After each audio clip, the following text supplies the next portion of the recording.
My name is John Bogle, and I'm the founder of Vanguard, the largest mutual fund manager in the world. The mission is to persuade people, really, if you think about it, that investing is a pretty simple thing. A business we've made very, very complicated. Why do we make it complicated?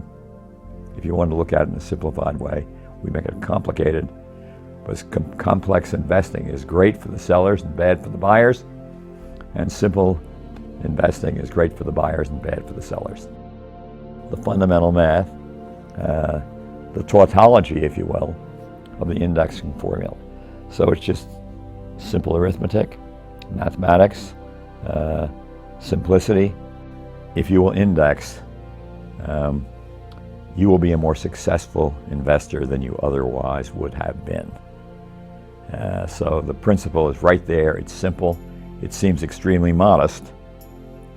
And in many respects, it is extremely modest.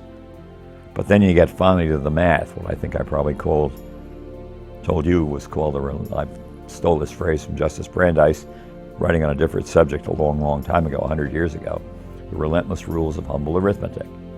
And we know the index formula, and that is gross return in the financial markets less the cost of acquiring those returns equals the net return investors divide up. This is not complicated. In the long run, the market is a captive of economics and not a captive of emotions.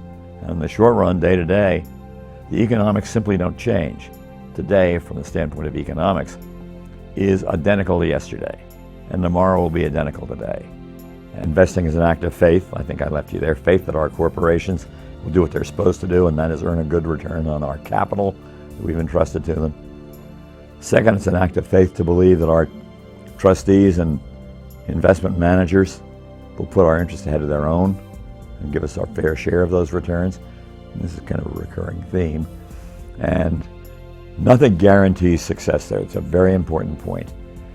So so another favorite rule of mine is when you are investing and you get those statements, don't open them. Don't peek.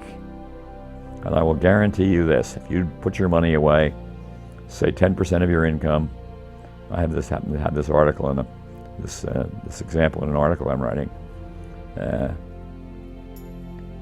Don't peek, don't peek, don't peek. Don't peek, don't peek. When the market goes way down, you're tempted to peek. Don't when the market goes way up, which would exhilarate you.